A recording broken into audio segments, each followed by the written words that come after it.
Hello everyone, welcome to you in channel Udgam Pathshala. I am Pratima Nagpal and the chapter we are starting today is a chapter of class 9 of democratic politics, that is what is democracy and why democracy.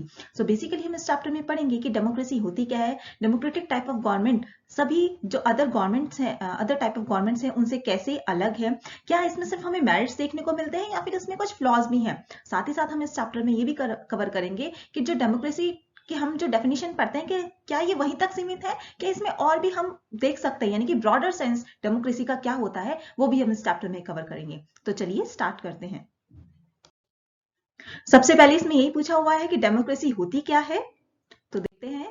देखिए democracy क्या है, एक ऐसी form of government है जिसमें जो rulers हैं, यानी कि जो हम पर राज करते हैं, जो हम पर रूल करते हैं, उनको इलेक्ट किया जाता है बाय द पीपल, यानी कि लोगों के द्वारा इलेक्ट किया जाता है। ध्यान रखेंगे यहाँ पर वर्ड सिलेक्ट नहीं है, यहाँ पे वर्ड इलेक्ट है। इलेक्ट का मतलब होता है जब लोग अपने राजा को, अपने रूलर्स को जो चुनते हैं वो वोटिंग के थ्रू चुनते हैं, यानी कि अपना वोट देकर चुनते हैं।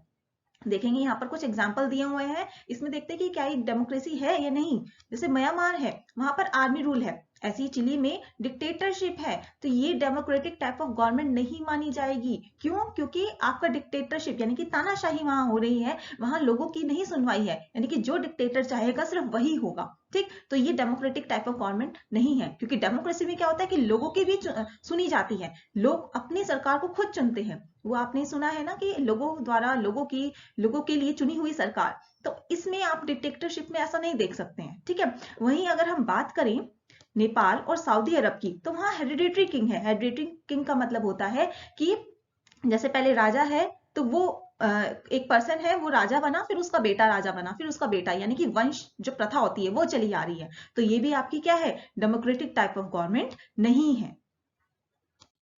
अब इसके हम फीचर्स की बात कर लेते हैं, है ना। तो इसमें डेमोक्रेसी में जो फाइनल डिसीजन होता है वो कौन लेता है, उन लोगों द्वारा लिया जाता है जिनको लोग इलेक्ट करते हैं। ठीक है, यानी कि जो हमने सरकार चुनी है, जिस पार्टी की हमने सरकार चुनी है, वो ही हमारे लिए क्या लेगी, डिसीजन लेगी, कोई और डिसीजन नहीं ले सकता है।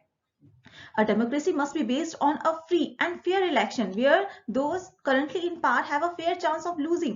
यानी कि आपके जो डेमोक्रेसी में क्या होता है, कुछ टाइम बाद जो है दोबारा से इलेक्शन होते हैं, जैसे कि यहाँ पर हर 5 साल बाद होते हैं। ठीक है, लोकसभा में, और राज्यसभा में हर 6 साल बाद होते हैं। तो यहाँ पे क्या है कि हर पार्टी को क्या है, डर लगा रहता है कि अगर हमने अच्छे से काम नहीं किया तो हमें जो लोग हैं वो वोट नहीं देंगे, और वोट नहीं देंगे यानी मेजोरिटी नहीं आएगी, तो उनकी फिर सरकार भी नहीं बनेगी। इसलिए इसमें क्या होना चाहिए, फ्री एंड फेयर इलेक्शन होना चाहिए। हर पार्टी के पास जो है, हर पार्टी को क्या है, डर लगा होना चाहिए कि क्या हम हार तो नहीं जाएंगे इस इलेक्शन में।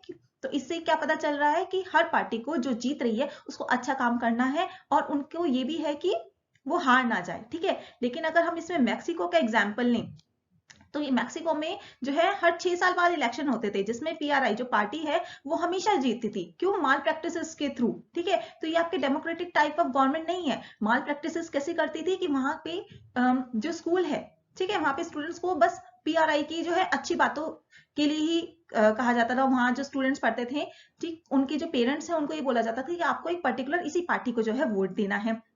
साथ ही साथ मीडिया भी सिर्फ इसके अच्छे कामों को ही दिखाती थी। ठीक है, यानी कि इसके बुरे कामों को नहीं दिखाती थी। तो ये क्या है, माल प्रैक्टिसेस हो गया कि कुछ बदलाव करके, कुछ फेरबदल करके आप बोल सकते हो कि, यानी कि फेयर व्यू नहीं रखा जाता था, तो जिससे कि लोगों पर दबाव बनता था कि वो सिर्फ इसी पार्टी को वोट दे। तो ये आपकी डेमोक्रेटिक टाइप ऑफ गवर्नमेंट नहीं है। नेक्स्ट अगर हम फीचर की बात करें, तो हर सिटीजन के पास एक वोट होना चाहिए और हर एक वोट की वैल्यू एक होनी चाहिए। ठीक है, जैसे कि सऊदी अरेबिया की बात करें तो वहां पे कुछ ऐसे पर्टिकुलर लोगों का ग्रुप है जो जिनके पास वोटिंग राइट नहीं है, तो ये डेमोक्रेटिक टाइप ऑफ गवर्नमेंट में नहीं आएगा। क्योंकि डेमोक्रेसी में क्या होता है, हर पर्सन के पास, ठीक है, हर सिटीजन के पास जिसकी एज 18 इयर्स या उससे अबव है, उनके पास वोटिंग राइट होता है, जिसको हम क्या बोलते हैं, यूनिवर्सल एडल्ट फ्रेंचाइजी बोलते हैं, यूएएफ। ठीक है, तो इसमें क्या है, हर सिटीजन के पास क्या है, एक वोट होता है और उसकी वैल्यू 1 होती है, और वो क्या है, अपने वोट के थ्रू अपने रूलर को चुनते हैं। लास्ट देख रहे हैं इसका feature, a democratic government rules within limit set by constitution and citizens right. Democratic government can not do what it likes, it has to respect some basic rules and accountable. यानी कि जो हमने party चुनी, ठीक है, उसकी वो उसको मेजोरिटी मिली, उसकी सरकार बन गई, ठीक है। लेकिन इसका मतलब ये नहीं कि वो जो चाहे वो कर सकती है, नहीं, वो लोगों के लिए अकाउंटेबल भी होगी। अकाउंटेबल का मतलब होता है आंसरेबल होना, यानी कि जो भी वो काम कर रही है वो उत्तरदायी होगी लोगों के लिए। साथ ही साथ उसकी जो कुछ लिमिट्स है वो सेट की हुई है कॉन्स्टिट्यूशन में, यानी कि सिर्फ अपनी मर्जी से उनकी अपनी सरकार बन गई, इसका मतलब ये नहीं कि वो कुछ भी करेगी, नहीं, उसकी कुछ लिमिट्स हैं जो कि सेट हुई है कॉन्स्टिट्यूशन में। तो ये हमारे फीचर्स थे डेमोक्रेसी के। नेक्स्ट अब हम बात कर रहे हैं कि डेमोक्रेसी ही क्यों, क्या इसमें सिर्फ हमें मेरिट्स देखने को मिलते हैं या डीमेरिट्स भी हैं।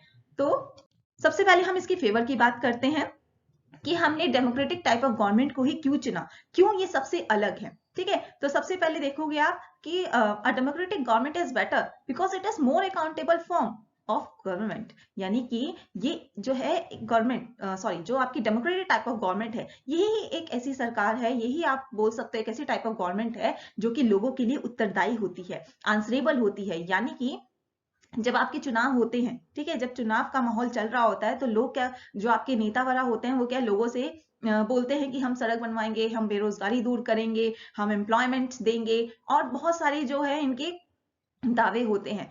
जब सरकार बन जाती है, ठीक है, कुछ टाइम बाद जब ये नहीं करती कोई भी काम, तो लोगों के लिए उत्तरदायी होती है, लोग पूछते हैं कि आपके वो वादे कहाँ गए, ठीक है। तो ये आंसरेबल होती है, लोगों के लिए उत्तरदायी होती है ये इस तरह की गवर्नमेंट। कौन सी? Democratic type of government. Next आपका दिया हुआ है it the democracy improves the quality of decision making, ठीक है, ये आपका आ जाएगा it improves the quality of decision making.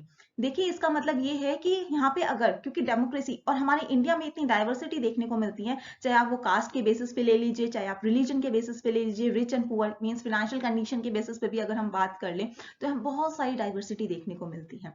तो अगर यहाँ पे कोई भी डिसीजन लिया जा रहा है तो वो क्या है, बहुत सोच समझ के लिया जाता है, सब लोगों की सहमति से लिया जाता है, ठीक है। तो वहां यहाँ क्या है, क्वालिटी है, डिबेट और डिस्कशन होता है बहुत ज्यादा अगर कोई भी एक पर्टिकुलर डिसीजन लेना है। तो डेमोक्रेसी में क्या है, ये इसका फेवर में है कि यहाँ पे कोई भी अगर डिसीजन लिया जा रहा है तो सोच समझ के लिया जाता है, सबके हित के लिए लिया जाता है, और उस पर कोई भी फिर क्वेश्चन राइज नहीं होता है मोस्टली। नेक्स्ट देखेंगे democracy provide a method to deal with differences and conflicts, यानी कि जो डेमोक्रेसी है, जो लोकतंत्र है, ये क्या एक मेथड प्रोवाइड करवाती है कि अगर कोई भी कॉन्फ्लिक्ट्स आ जाते हैं, कोई भी व्यूज मैच नहीं करते, झगड़े वगैरह हो जाते हैं, तो इसमें देखा जाता है कि उसको कैसे निपटाया जाए।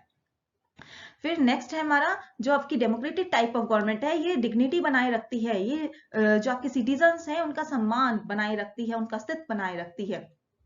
और ये आपकी जो गवर्नमेंट है, सबसे मेन पॉइंट इसका ये है, जो आपकी डेमोक्रेटिक टाइप ऑफ गवर्नमेंट है दूसरी गवर्नमेंट से इसलिए बेटर है क्योंकि यहाँ पे लोगों के पास चॉइस होती है कि वो अपनी मिस्टेक को करेक्ट कर सके। मिस्टेक करेक्ट कैसे हो सकती है, जैसे कि हमने कोई भी सरकार चुनी, ठीक है, उसने काम नहीं किया 5 साल में, अब हमारे पास क्या है, अब लोगों के पास क्या राय बन जाते हैं कि ये तो काम कर नहीं रहे हैं हमारे लिए, ठीक है, इन्होंने बोला था एम्प्लॉयमेंट अपॉर्चुनिटी देंगे, रोजगार देंगे लोगों को, वैकेंसीज निकालेंगे, बट इन्होंने वैकेंसीज नहीं निकाली, या कोई भी बात हो सकती है कि जिससे कि लोगों के मन में आए कि ये वाली इस तरह की जो ये पार्टी है ये काम नहीं कर रही, तो 5 साल बाद जब दोबारा इलेक्शन होंगे तो लोगों के पास क्या है, चॉइस है कि अब हम इस पार्टी को नहीं चुनेंगे, अब हम दूसरी पार्टी को चुनेंगे जो कि हमारे लिए काम करेगी, ठीक है। तो इसमें क्या है, लोगों के पास चॉइस होती है, उनके पास चॉइस है कि वो अपनी जो मिस्टेक है उसको करेक्ट कर सके।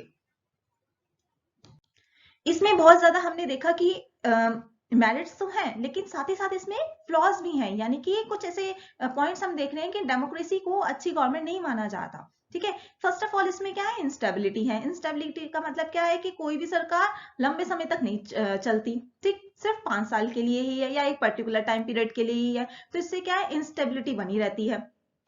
अब इंस्टेबिलिटी बनी रहेगी यानी कि इसमें हम एक ये भी देख सकते हैं कि जो ये सरकार जिस भी पार्टी की सरकार बनेगी वो कोई भी अगर प्लान लेके आएगी, कोई भी पॉलिसीज या स्कीम लेके आएगी तो वो शॉर्ट टर्म के लिए लेके आएगी, है ना, जो कि 5 साल में कवर हो जाए। लॉन्ग टर्म डिसीजंस या लॉन्ग टर्म पॉलिसीज को नहीं लेंगे, क्यों, अगर लॉन्ग टर्म डिसीजन लेंगे यानी कि जो 5 साल से आगे के जा रहे हैं तो फिर वो अपने जनता के सामने क्या रिजल्ट रखेगी कि हमने ये काम किया, तो इसमें इंस्टेबिलिटी बनी रहती है, लीडर्स जो है चेंज होते रहते हैं।